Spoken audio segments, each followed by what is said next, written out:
Pemirsa, Anda masih bersama kami dalam Berita TVmu. Pusat Inkubasi Bisnis Syariah Majelis Ulama Indonesia atau PINBAS MUI mencanangkan program Gerakan Nasional Kedaulatan Pangan yang diresmikan langsung oleh Wakil Presiden terpilih Ma'ruf Amin. Program ini bertujuan untuk mengurangi kebutuhan pangan dari sektor impor yang berdampak terhadap petani.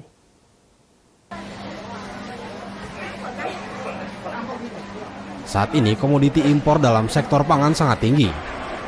Di tahun 2019 ini komoditas impor pangan Indonesia mencapai 35,5 triliun rupiah, berbanding terbalik dengan nilai ekspornya yang hanya di kisaran 170 miliar rupiah.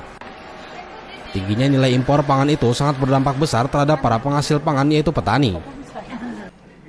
Guna mengantisipasi hal itu, PINBAS MUI mencanangkan program GNKP yang nantinya mampu meningkatkan ekspor pangan dan menghidupkan petani.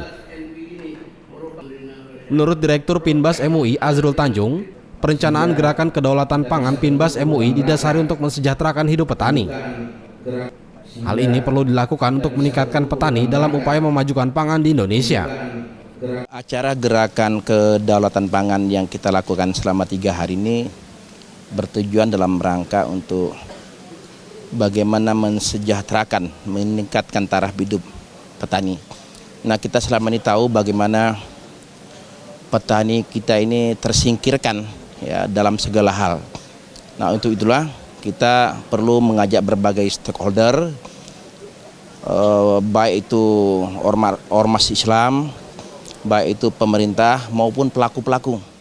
Nah, kita akan merumuskan selama 3 hari ini dengan harapan bagaimana petani berdaulat.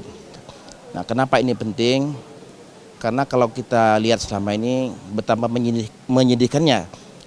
Misalnya banyak sekali tanaman-tanaman rakyat kita yang dibeli di atas pohon. Nah, ini kan adalah secara ekonomi Islam tidak dibolehkan. Kita juga lihat bagaimana pada saat musim panen terjadi produk yang melimpah dan pada saat itu harga turun. Nah, ini perlu ditata secara baik sehingga ke depan petani kita ini betul-betul bisa merasakan hasil jerih payah mereka sebagai petani. Dalam acara ini juga MUI berikan BPJS Ketenagakerjaan secara simbolis terhadap para petani.